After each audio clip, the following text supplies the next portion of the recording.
33rd NFL team? Really? Let's bring in the squad. You're talking ball with the ACC Squad.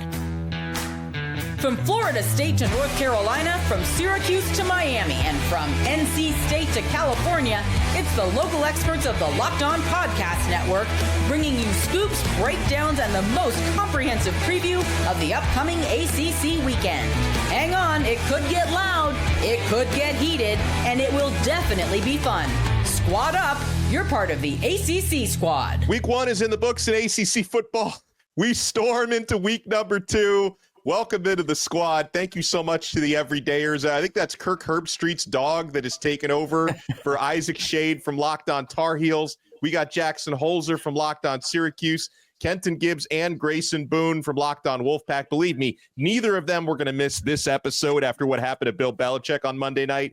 JJ Jackson from Locked On Blue Devils, and I am Alex Donno from Locked On Canes, and thank you so much for making us your first listen. This episode of the squad is brought to you by Mazda. Just like there's more to every player, more dedication, more attention to detail, there's more to a Mazda vehicle. Stay tuned later in this episode for highlights in this week's Moving the Game Forward. Mazda, move and be moved. All right, Isaac Shade, there's no hiding in this one. I know you wouldn't hide. I was watching your immediate post-game, and you stood in the paint after that disastrous 48-14 loss in Bill Belichick's debut at home against TCU. Maybe TCU is the best team in the country. Maybe we'll find out. But Isaac, North Carolina, outside of that first drive, which was majestic, didn't look prepared, weren't tackling well, weren't executing well. I mean, outside of that, Mrs. Lincoln, how was the play? It was that kind of night for North Carolina. So, Isaac, I'll let you buy the first round. As you noticed, Donno, I've invited Pete Herbstreit's dog here to face the music for me. So I'll just no. I'm not sure what you're talking about. I turned the game off after that first drive and forcing TCU to punt on their first drive. So I'm actually not sure what happened after that. Did something go awry? Because I figured that was it and it was over. No, look, it was over. Here's the deal. Clearly, Carolina had a good script for that opening drive, but guess what? Freddie Kitchen, who had been turned over the offensive coordinator duties, clearly was not ready for anything else the rest of the game after that initial script, which was great. Let's recognize that. But everything after that, here's the next 4 drives on offense. You ready? Minus 11 yards, 0 yards, 1 yards, pick 6. There you go. There's your first half, right? And then you come out at halftime. TCU gets the ball back and you're thinking, hey, look, maybe you can get a stop here and then go. Well, first play from scrimmage, 75-yard scamper, and Kenton's doing his happy dance over there. I could feel it, the ground shaking underneath me with it. It's funny because last week on the show, I said Carolina could win 10 games or 4 games and nothing would surprise me. I had also said multiple times this week, Carolina could win this game by 50 or lose this game by 50 and neither would surprise me. Well, we were a fortunate victory formation kneel down away from giving up that 50 burger. And so, I mean, it was just an absolute dumpster fire in Bill Belichick's first game. Thankfully, though, that one loss counts as much as if Carolina had lost by 1 point. So now you learn what you need to learn. You throw away the film and then you move on. The big question for me going forward is Gio Lopez, who was named QB1, got injured late in the game on a scoop and score. Oh, by the way, the third of 3 turnovers that all resulted in scores from TCU. Good grief. And then in comes Max Johnson. Great story, coming back from that gruesome leg injury last year and puts together a really nice drive, looks precise, working through his reads, leads a touchdown drive, touchdown pass to his brother, the tight end, Jake Johnson. So Carolina now has to figure out what they're going to do at quarterback. You don't learn much for the next couple of weeks because they're at Charlotte. They host Richmond before going down to Orlando to spend a day at Disney World and then play UCF. So we'll see what happens. Wow. I'm just so disappointed that you're still running with this narrative that them winning 10 games or them winning by 50 wouldn't have been surprising. But you know, Isaac, you're a basketball guy. So let me help you out a little bit here. Please do, KG. Help me. Let's bring you on the field a little bit here, okay? Normally, when you have a coach that's never coached this game at this level, you're in a bad way already, right? You're already not off to a great start. But then when you go beyond that and say your quarterback has never played at the Power 5 level, and then you've got the other quarterback with a mechanical leg, you're in some really deep water at that point, okay? And then the only player on your team from the year before who isn't an accountant, who's probably going to play on Sundays, is now playing up in Columbus. Now you're in the deepest of waters. Now the waters are over your head at this point. And that's what we saw.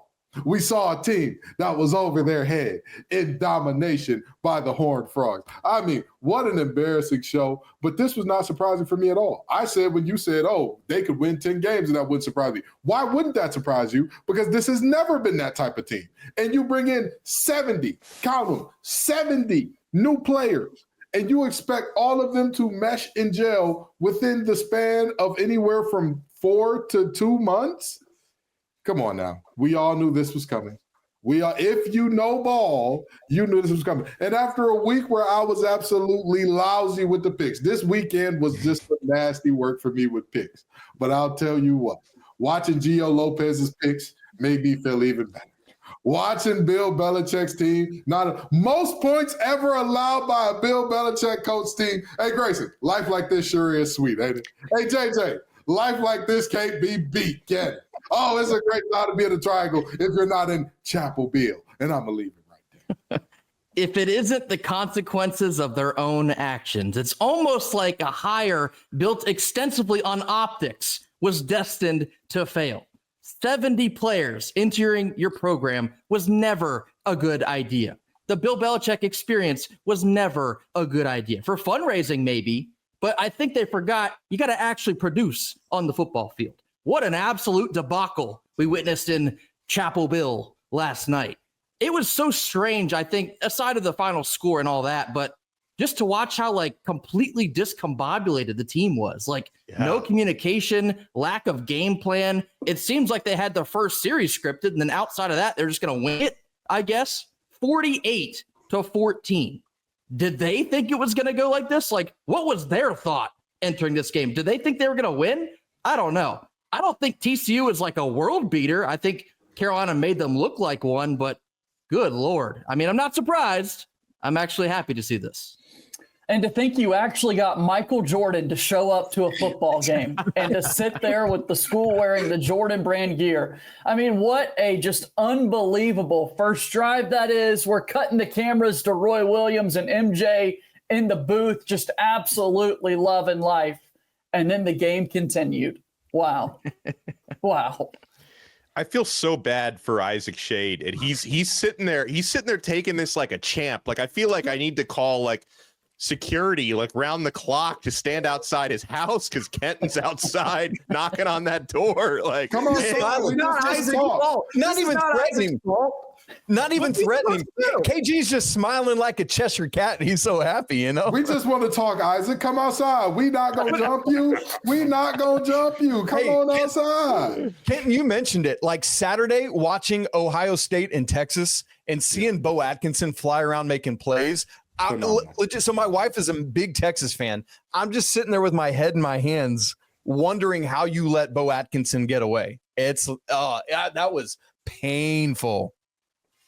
And I think the worst part about all of this for me is now the narrative being spun is, well, he doesn't have the talent.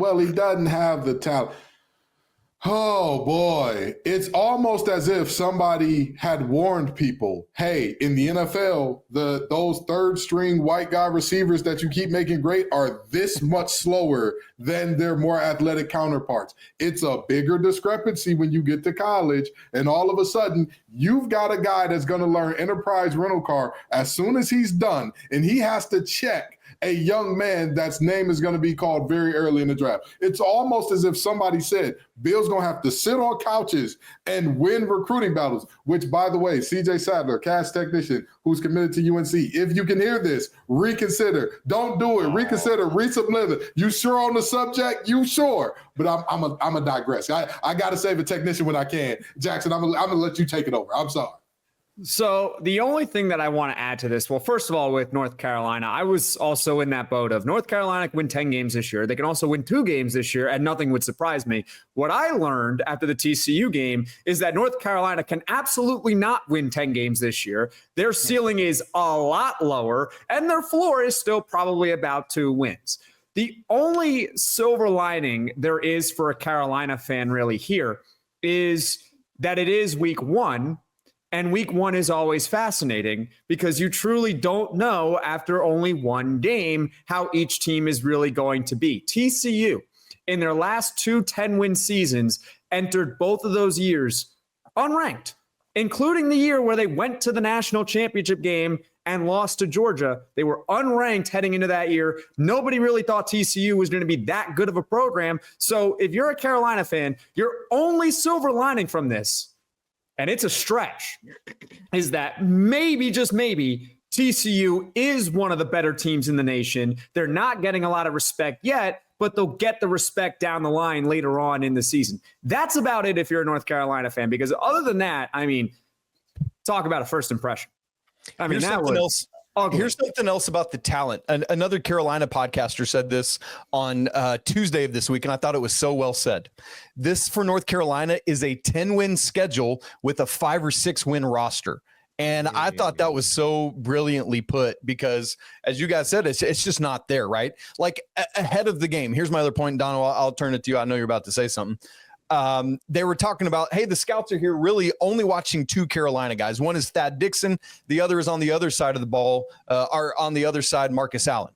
And I tell you what, I don't know if you boys were watching Carolina on defense, but TCU picked on Marcus Allen play after play after play. That's number 29. That poor boy got burned all night long. I do not know what that film room was like sitting there for him, but holy smokes. He just got embarrassed on national TV with no other football games on, and they're going to have to figure something out there because Thad Dixon's going to be able to do it, but somebody else has to match it on the other side of the formation. Well, on a brighter note, even though Clemson let us down, before Florida we get there, State, Donno, before we get there, and before we get off of this, it has been an off season where you can't say Bill Belichick without saying Jordan Hudson. And I just wanted to tip my cap to the internet and the memes that we were able to see throughout the course of the night Air as Jordan, well. that one. From asking for concession stand money to having to leave early to make bedtime, all the things. 41. Have y'all seen the one where she's the ball carrier running down the field in that She was dress? picking them up and putting them down. That one. It is phenomenal. I will text you guys right now. I didn't want to cut you off, Donno, but I just wanted to make sure we tipped our cap to the internet because they were on point during this game. Well, unlike Bill Belichick, the internet stays undefeated, and Florida State and Miami are undefeated to start the year after pulling off upsets against top 10 opponents. I mean, the Florida State upset was massive. We'll talk about that and how they're moving up in the Associated Press poll. The Week 2 poll has come out. You want to keep it locked right here. We're only getting started on the Locked On ACC Squad. My friends, are you still paying full price for gas? Stop leaving money behind. Get real cash back every time you fill up with the free Upside app. Simply download the free Upside app in the App Store or Google Play right now and start earning cash at the pump today.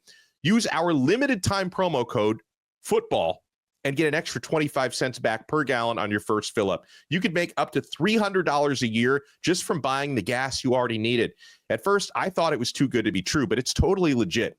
Real people are getting paid just to make their daily commutes, and you can too. Plus, you can cash out anytime to your bank account, PayPal, or an e-gift card for Amazon and other brands.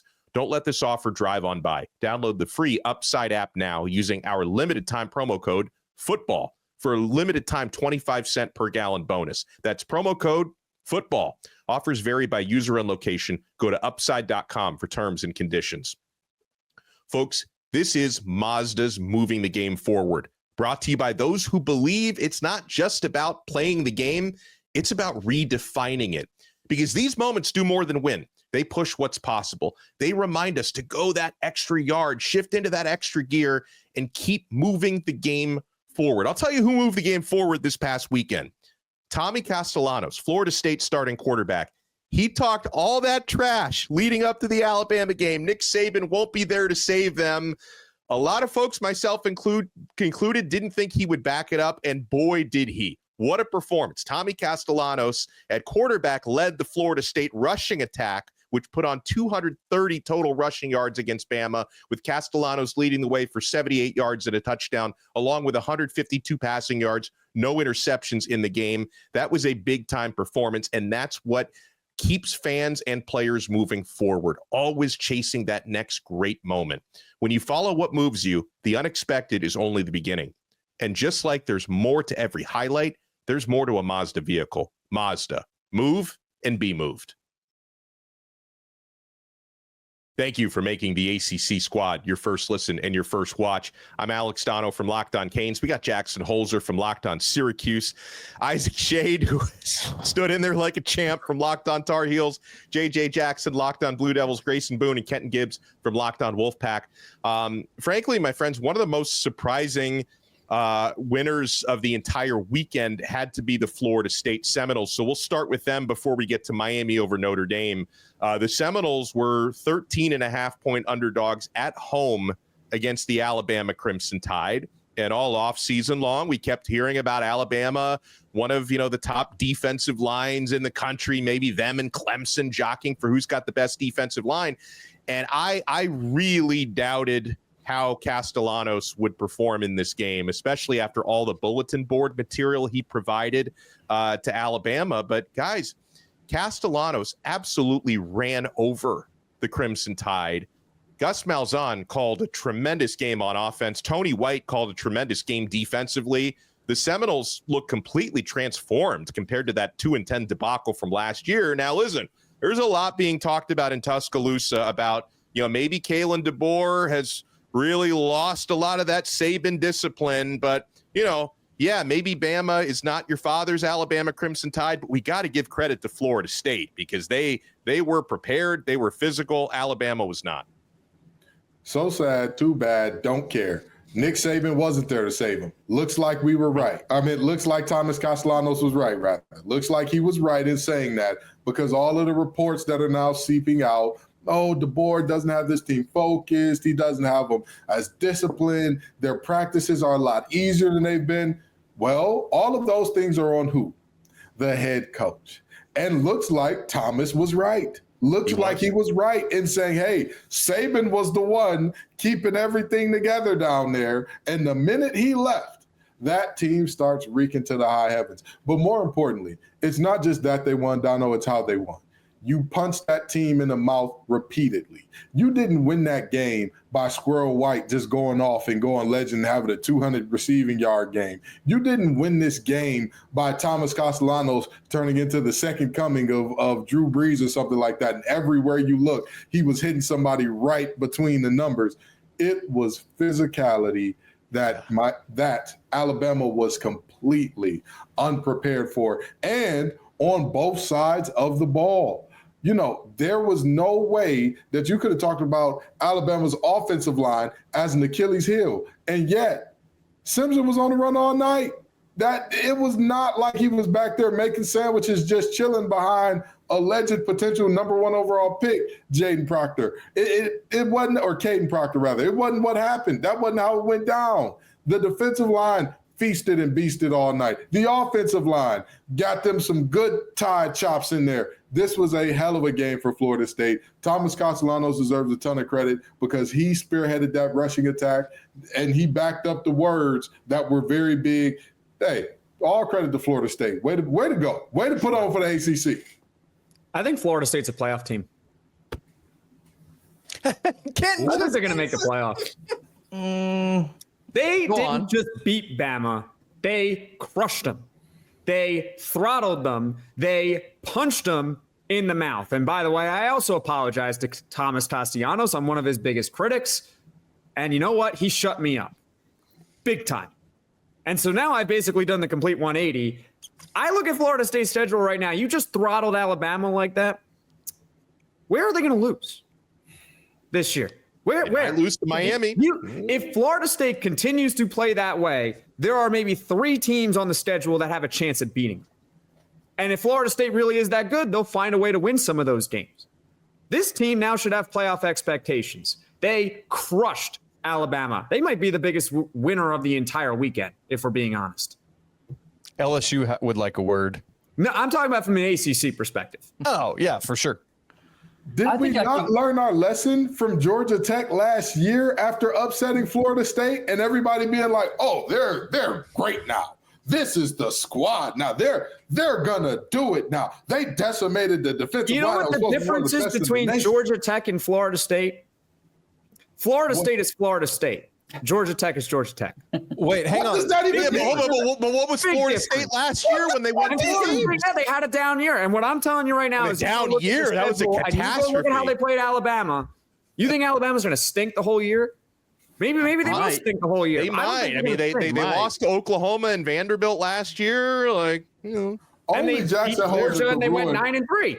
Only Jackson Hoser could ruin my mood after having the most successful hate watch in my life. Only Jackson Hoser could get me worked up after I have never seen my ops be as down bad as I saw North Carolina, earlier this week. And you had to come in and ruin it with this blasphemy and nonsense. Blasphemy? Okay, how are they going to do against Texas A&M Commerce?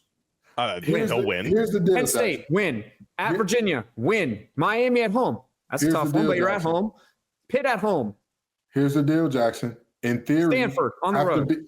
Again, we're talking about this team as if we know for certain they are a proven commodity that is miles beyond what we saw from Georgia Tech last year after game 1. Guess what? Both teams had 1-game sample sizes against top 10 storied programs. That's a fact. That's just a fact.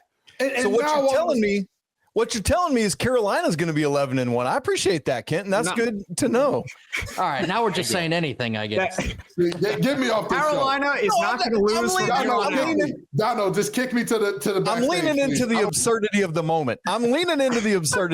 Clearly, I don't believe that, and it's not true. We need to get say your butt back in here, KG. If Florida State all of a sudden actually does make the playoff, because I don't know where they're losing except maybe against Miami. I think at Clemson's tough. At Florida's tough. At State, 3 of their last 4 games are at Clemson, at State, at Florida. They could go 1-3 easily. If they play like they did against Bama, against those teams, they're going to win for the most part. I mean, okay, so if I'm going to do the knee-jerk reaction thing based on week 1, Florida's beaten Clemson because Clemson didn't look that good against LSU. They also played against I think LSU's a really good team already, and that was a close game. I think both teams are just really good, although there are concerns, once again, with K Klubnik against really good teams. Yeah, no, that's neither here nor there. We're talking about Florida State right now, but I think both those teams are good. What we're assuming here is that Alabama is a good football team. At this point last year, you would have been saying the same thing about Florida State and Georgia Tech, right? Like, because of the week 1 of it all, right? Like, I've got a fantasy football draft coming up, or that just happened a day or 2 ago. And look, I'm not going to overreact to week 1 when some rando dude scores 2 touchdowns and run and get him off the waiver wire. Similarly, I don't know what Alabama is. They could end up being incredible and Florida State proved it all, or Alabama could be what Florida State was last year, and we just don't know yet. The thing is, Isaac, with that fantasy football analogy is sometimes you don't want to overreact, but next thing you know, it's the next Darian Foster. Like, if fantasy football is fantasy football, like 2 touchdowns in week 1, next thing you know, they have 16 for the whole season. And here's the good news. I snatched Darian Foster off that waiver wire and rode him to a championship, baby. You. I did not. Even with Bama last year, they were not good against unranked teams. That is who this Bama squad is. That is not a new thing for them. They lost to a Vanderbilt team that was unranked. They lost to an Oklahoma team that was unranked. They lost a bowl game to a Michigan team that was unranked. What are we doing here? Pretending as if this is not a mark of the Kalen DeBoer era. They lose to unranked teams. That's what Bama does now. Ken, you thought that Alabama was going to throttle Florida State in this game. Now all of a sudden it's the other way around, and you think that Bama stinks? So now maybe you're right. Maybe they do stink. I don't think that they stink. I'm saying they have a pattern of losing to unranked teams. That is just a flat out fact. Kalen DeBoer has lost more games to unranked teams in his 2 years than than Saban did in virtually all of his combined. I'm not saying that Bama's a terrible team. I'm saying Bama's a very volatile team. They play with the best of them. They go out to Georgia and show Georgia, oh yeah, we're a great team and we can beat you even if you're a national contender. But then they go see Diego Pavia walking through that door and they piss down their leg. That's who they are. And I thought that because this game had a lot of talk, A lot of hype, national stage. I thought they were going to show up. I was wrong there. I can admit that. I can admit Florida State looked fantastic. I'm not denying that. But what I am saying is calling them a playoff team based off this one game and saying, I don't know where they lose is absurd, Jackson. It is absurd on its face. I can get there with Jackson. Go ahead. I'm not. I can get there, and we got two of them. Yeah, it must be the Auburn alum in me seeing Gus Malzahn back over there on the sidelines, going back to 2013, seeing what Nick Marshall and Trey Mason did, and connecting the same dots with Thomas Castellanos and Jalen Lucas, and forgetting that that offense was able to do that against the SEC, and then Malzahn's now cooking up against ACC defenses. I can get there. I don't think it's out of the crazy world that things have been said on this show. I don't think that's certainly one of the more absurd things. Well, you're not setting the bar very high when you say crazy things that are said on this show. Hey, Donno, anything good happen for the Canes on Sunday by chance? Well, I want to get to that when we come back, because I really hope Jackson Holzer has that same big playoff energy when it comes to Miami after their victory against formerly number 6 Notre Dame. You want to keep it locked right here. We're not done yet on this brand new episode of the ACC Squad. And speaking of Miami, guys, it's almost the weekend. It's time to look back and crown this week's MVP on Who Delivered, powered by DoorDash. Just like you can win every Saturday with DoorDash streaks, saving more every time you order, here's a player who delivered when it mattered most. Let's break it down. We'll go with Ruben Hurricane Bain, Miami edge rusher who had a sack that helped seal the game, had an interception, had 2 big run stops, a tackle for a loss, graded out at 93.5 out of 100 on Pro Football Focus. That was a huge performance. And guys, when the pressure was on, Ruben Bain came through. No hesitation, no delay. And if you've been watching week after week, you know this performance probably wasn't a fluke and won't be. And just like Ruben Bain delivered for the Miami Hurricanes, DoorDash delivers your Saturdays with DoorDash streaks. You save on every Saturday you order. Stack it up all season, and you could save up to $250, including $100 in DoorDash credits. Order this Saturday. Keep the streak alive. Fuel your game day only with DoorDash. Terms apply. Promo period is through November 18th. Got a little close in the fourth quarter, gentlemen, but a successful debut for Carson Beck at Miami. And my most important objective en route to Miami's 27-24 victory against Notre Dame for Beck, protect the football, make good decisions. He did both of those things, 2 touchdown passes, 0 interceptions, and you're going to have to hit some big plays. You know, none was bigger than, and in this case, the catch was better than the throw, but that one-handed touchdown grab by CJ Daniels. But I think the big things that that made me feel good about Miami's performance was going up against an opponent like Notre Dame, and in that Marcus Freeman era especially, they're typically beating people at the line of scrimmage. They're typically winning the time of possession, and they're typically winning the turnover margin. Notre Dame was plus 18 in the turnover margin last year. Miami actually beat them in all of those things. They won consistently at the line of scrimmage, 3 sacks to 1. They protected their quarterback better than Notre Dame did. They had, I think, around 35 minutes time of possession, and Miami won the turnover margin plus 2. So, I mean, Miami's been stacking talent under Mario Cristobal, guys, for the last few years, and you can certainly see they have the type of roster that I think, and we'll see if Jackson agrees, but I think could be a college football playoff team this year. I do agree. And I think that should be at bare minimum the expectation for a team like Miami. I mean, at minimum, I think Notre Dame is really good, and I think we can all agree that Notre Dame is really good too. Miami stopped the run of Notre Dame. They stopped the run. How many teams last year were able to successfully do that against a team like Notre Dame? Not many. With Jeremiah Love back there, it ain't easy to stop the run. I thought Miami was a more balanced team than they were a year ago. Their defense, top to bottom, was much better coached. And sure, they hit a little adversity in the fourth quarter with Notre Dame tying the game, but guess what? They went right back down the field. And so I look at Miami, and you take a look at the rest of their schedule, just like you do with Florida State. That's going to be a big game.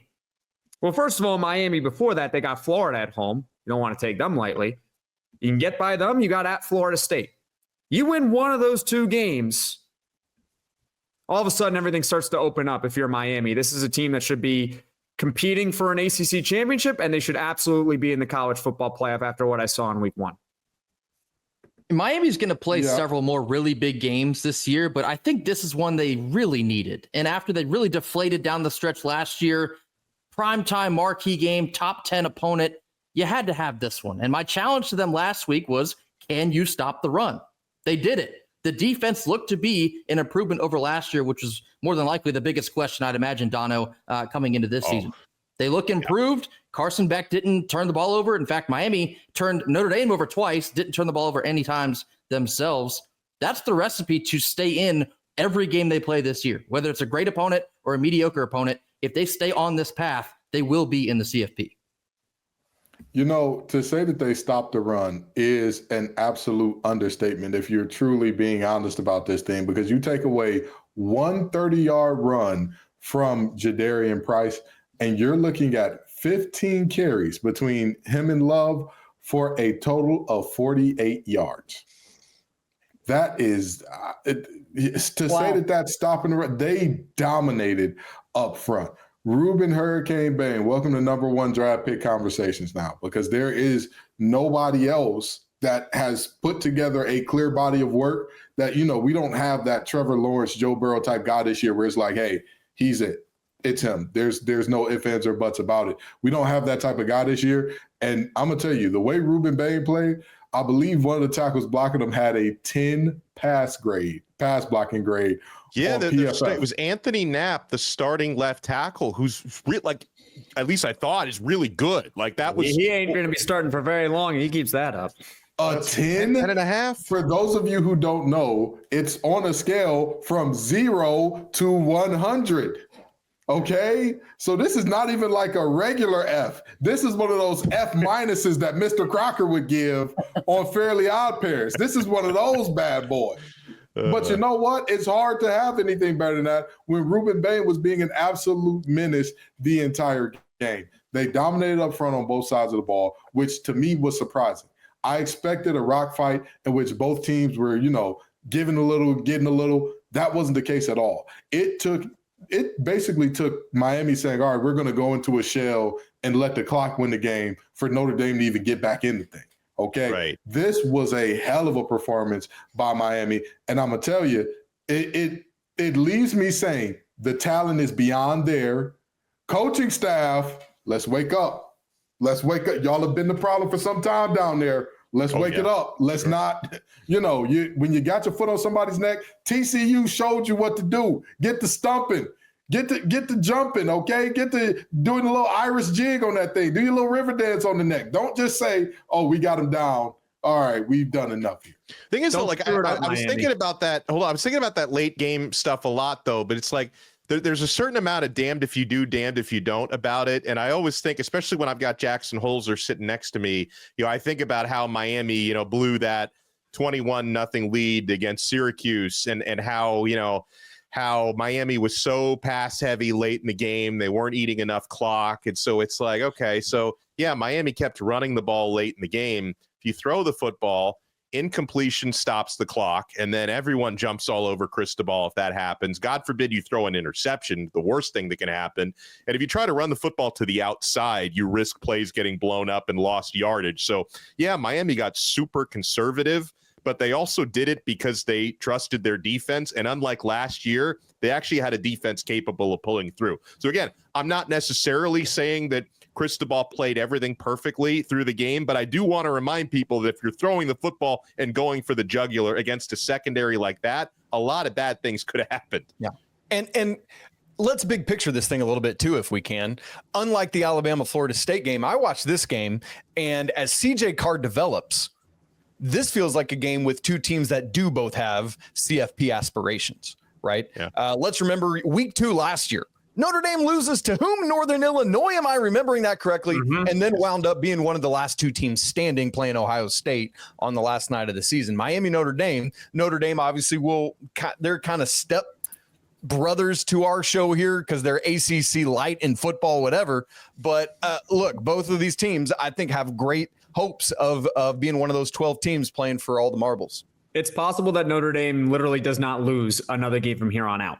that includes the college football playoff as well. So it's a massive, massive victory for Miami, because this is one of those resume building wins that you're going to look back on in late November saying, hey, we beat Notre Dame, and Notre Dame's out here 10-1, 11-1. We should be the 3 seed instead of the 4 seed, something like that. It's a very, very big win for Miami. That said, Notre Dame has to beat Texas A&M, not this weekend, but the weekend after, because they ain't got nothing left on the schedule after that of note. And if they lose that game, it's going to be very hard from a strength of schedule standpoint as an independent to do what they need to do. And Donno, Right, so- I think that it's tough to say he's in a damned if you do, damned if you don't situation when the damned if you do is don't give up 17 points in a quarter. Like that's the hey, as a head coach, you've given up 7 for the first 3. Let's maybe not darn near triple that in the fourth. That I don't feel like that's a huge ask of a coach. You know, maybe it is. Maybe that's too big. You know, I'm an NC State guy, so I've seen Doran do his best doohickey with that 1,000 times, where you get the lead and then all of a sudden inside zone is the only play that we can run now. But I'm just saying, I think that it shouldn't be that big of a requirement to say if we have the talent to get a big lead, we should have the talent to maintain that lead, or at least nurse it to where we don't go from a 3-score game to a field goal game. You know what I'm saying? Yeah, I'm just saying that, like, I don't necessarily think the conservative offensive play calling was the downfall. If anything, the final Notre Dame touchdown drive that Miami allowed, like that was the only time when the defense didn't play well. You know, they gave up that 62-yard completion to Raridon. It was actually a miracle he didn't get into the end zone, because there was nobody within 20 yards of him when he caught that football. That was a busted play. Like, that was the type of thing Miami used to do 5 or 6 times in a game last year. They did it 1 time in this game, and then the quarterback draw for CJ Carr was way too easy. So I thought, if anything, it was maybe more on that defensive possession than on the play calling. But I want to get into, guys, before we wrap it up here, let me see if I can share my screen with the updated Associated Press top 25, where you see Miami move up into the top 5 from number 10 to number 5. Clemson falls, but just 4 spots. They stay in the top 10. You know, tough loss, so a close loss against a really good opponent in LSU, who was in the top 10.